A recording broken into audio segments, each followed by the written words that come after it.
This might be the best or the worst project I've ever started, but we are going to crowdsource an idea for a romantasy book. I will explain more about what that means and how this is going to happen, but I have to take you back more than a decade at this point to tell you about my inspiration, and this was 100% inspired by another creator. About 10 years ago, Lindsay Ellis took on this project of crowdsourcing a Twilight-inspired book. It was in the middle of the boom of books being like Twilight, but with werewolves, Twilight, but with aliens. And so she wanted to do a Twilight derivative, and she turned it into a crowdsourced project. Since I was watching that happen in real time, I thought, that is so awesome. I would love to do that. And it's an idea that has been lodged in my brain, that I've mentioned to friends on numerous occasions, that I've mentioned in my Discord. Like, I half jokingly bring it up, not infrequently. But I finally committed to starting this, to trying this, because one, I'm still unemployed, and what the heck else am I doing?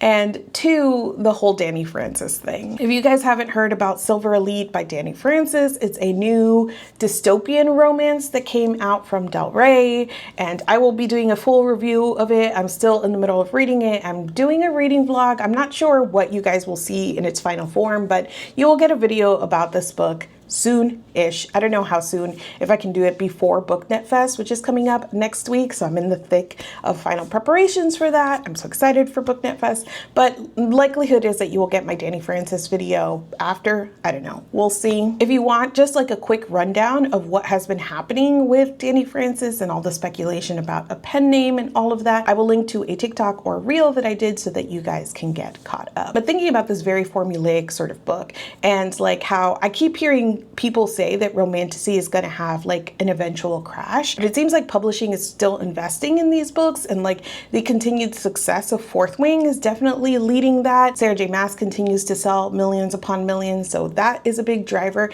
in keeping the subgenre alive. And in general, I just think that Romantasy is a really fertile ground for this kind of project. We'll talk about Romantasy a little bit more in a second here, but I want to now explain to you what this project is to give you a better frame of reference. Every episode, I'm going to pose to you a major story decision. For instance, what fantasy creature are we going to center in our romantasy? What tropes are we mashing together here? What's at the heart of the story? Who is our female main character? What does she look like? What's her backstory? What are her powers? Who is our male love interest? What is his story? What are his powers? Is this a love triangle? What is the major conflict in the story? You submit ideas, we all vote, I pick a winner, and we move on to the next step of the story. By the end of season 1 of this project, we will have outlined an entire romantasy book. And then the intention is that season 2 of this project will be me writing this romantasy book, right? The things that we all pulled together in terms of idea, actually putting this down on paper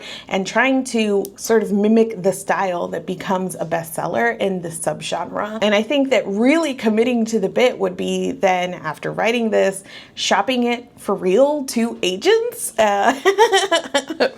Probably getting rejected a lot if we're absolutely honest, but even through rejection, I feel like sharing those things with you, sharing the feedback that the manuscript gets and all of that would be a really interesting part of this project. As I mentioned, I do think that Romantasy is perfect ground for this because it is having a moment, because the most successful examples of the genre, the things that are sort of paving paths for the subgenre, follow a very particular formula, and because like the subgenre itself is kind of nebulous. Like, romantasy should be one thing, right? And that is a fantasy and a romance combined. But because it is a subgenre that is very sort of reader-led versus like a marketing category, I think publishers are catching up to what readers have established in the genre. But because it is reader established, much like cozy fantasy, I would say is this way as well, like the terms are very nebulous and everybody's understanding of what a romantasy is differs, right? The balance of how much romance and how much fantasy goes into one of these romantasy books. And because of that,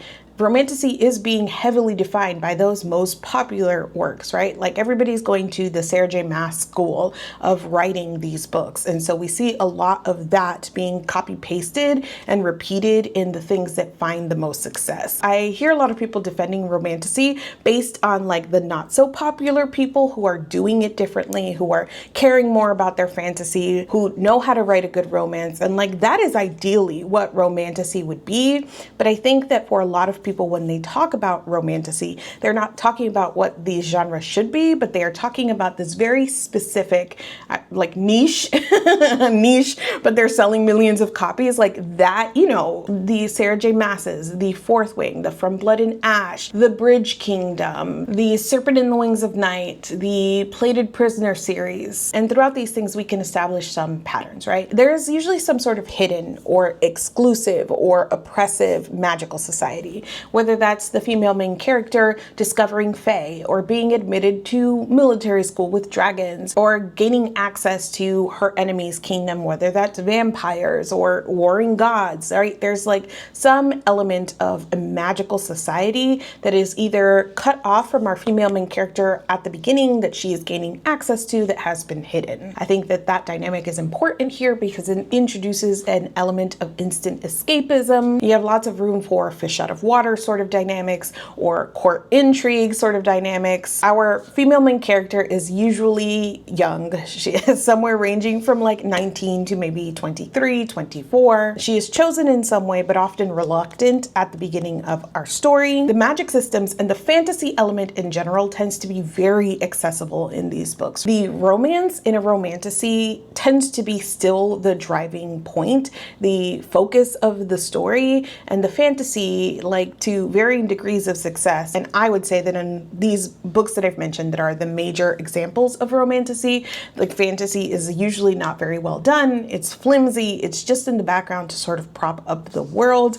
But I guess like the positive spin on that, or if you ask people who enjoy some of these books, what they would say is that the magic system, the fantasy world is accessible. You often get some sort of like either trials or again, an academy, a school, some sort of training, some sort of competition, some sort of like boning up of the skill of our heroine, which is a plot engine, right? It's a built-in structure to get our character moving throughout the story, especially when again, the focus is the romance. And what we want to do is like buy ourselves some time for that arc to happen from, you know, enemies to lovers or friends to lovers or whatever. You need some time there, and a competition, a trial, a school, an academy is an excellent way to do that. Enemies to lovers is huge in these kinds of stories, and so is the like love triangle. You think one person might be the love interest, but it's actually somebody else. Those are really common in these as well. We a lot of times have some sort of like questionable power imbalance or dynamic between the main male character and the main female character. More and more these days, I would say that we're getting a lot along the oppressor and the oppressed line.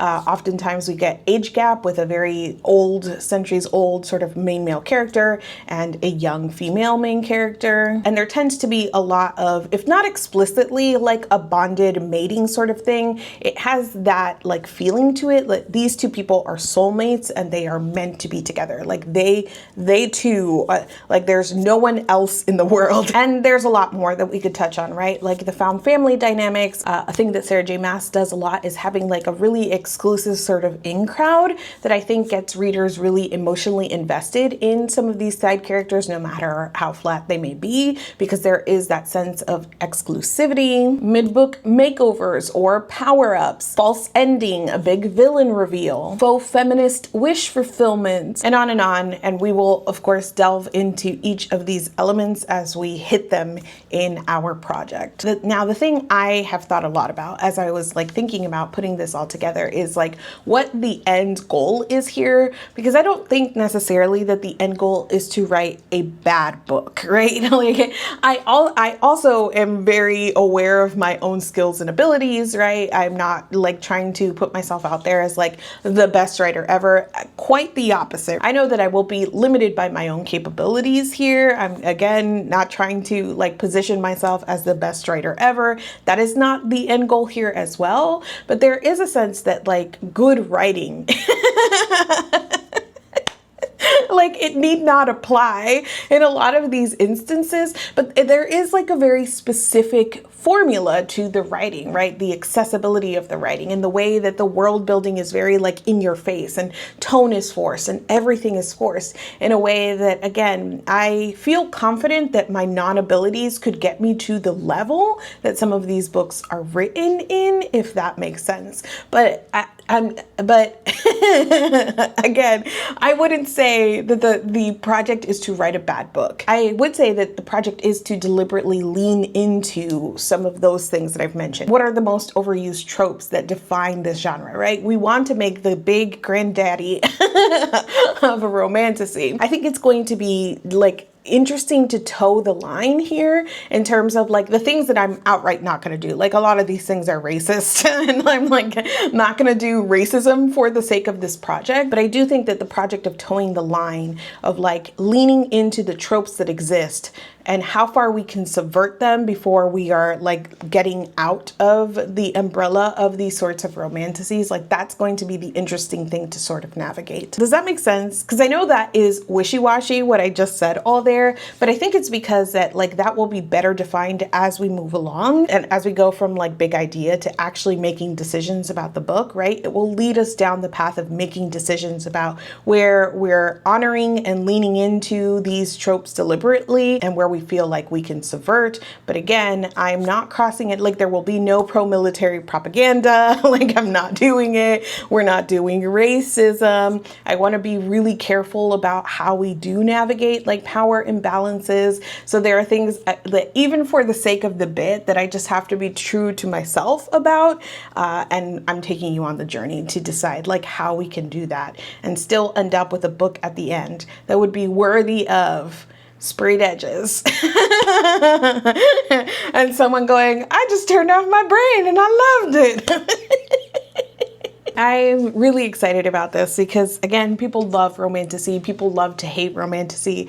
And I feel like that makes it perfect for this kind of project. Together, we're going to navigate what makes a romantasy novel popular. We're going to talk about what makes it sell, what makes it something that readers crave. What's the difference between tropey and I love it and tropey and I hate it? And what could be the middle ground of like, I don't know, people who also read for fun like me. Like I love to have a silly, goofy, good time. But what's that middle ground of having a book that allows me actually to turn off my brain and just kind of like sail through it smoothly versus like being hit over how bad a book is? Like, can we find that middle ground? And I know that's like that's really, you know, what every author wants to do, right? Like that's the dream, is to achieve something that is broadly accepted as like fine in its craft and also incredibly commercial.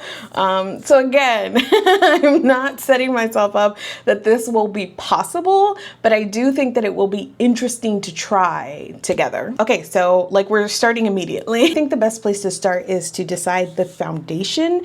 And I think that by that, I mean deciding what the fantasy creature that we're building this world around is. Are we talking dragons? Are we talking fae? Are we talking vampire? Are we talking something else? Like, are we like really pulling out a creature from mythology that hasn't been done yet in romantasy? Is this like a court politics kind of world? Is this a cursed woods kind of world? What are the big general vibes of the fantasy world and the creatures that are at the heart of our story? So here's how we're going to do this. I'm going to include a link in the description. I know this is kind of annoying. I'm apologizing in advance, but the link is going to take you to my newsletter, and the newsletter will have the link to the Google form where you can submit your idea. This will be a like free form Google form. I will have a space to just collect your name. You don't have to submit your name. It can be completely anonymous, but this will just be for me to be able to organize and to read out ideas to you in episode 2. The reason I'm directing you to my newsletter is that in addition to these videos, I want to also keep you up to date through my newsletter. So once I collect ideas through the Google Doc,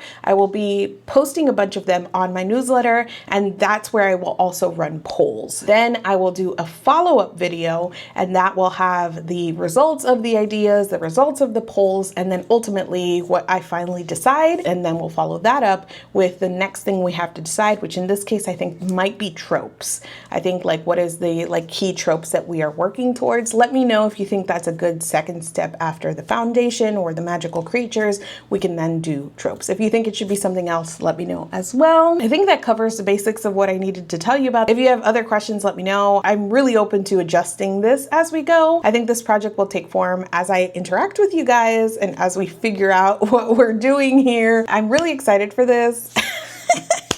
And I hope you are too. I hope you don't just think, Maddie, you're crazy. Don't forget to follow my newsletter. You can access this without following the newsletter. It is free. It's not behind a paywall or anything like that. But if you do follow my newsletter, then you will get notifications every time something about this project goes up so that you can be included on the polls and the decision making. Thank you so much for watching this video, and I will see you guys soon.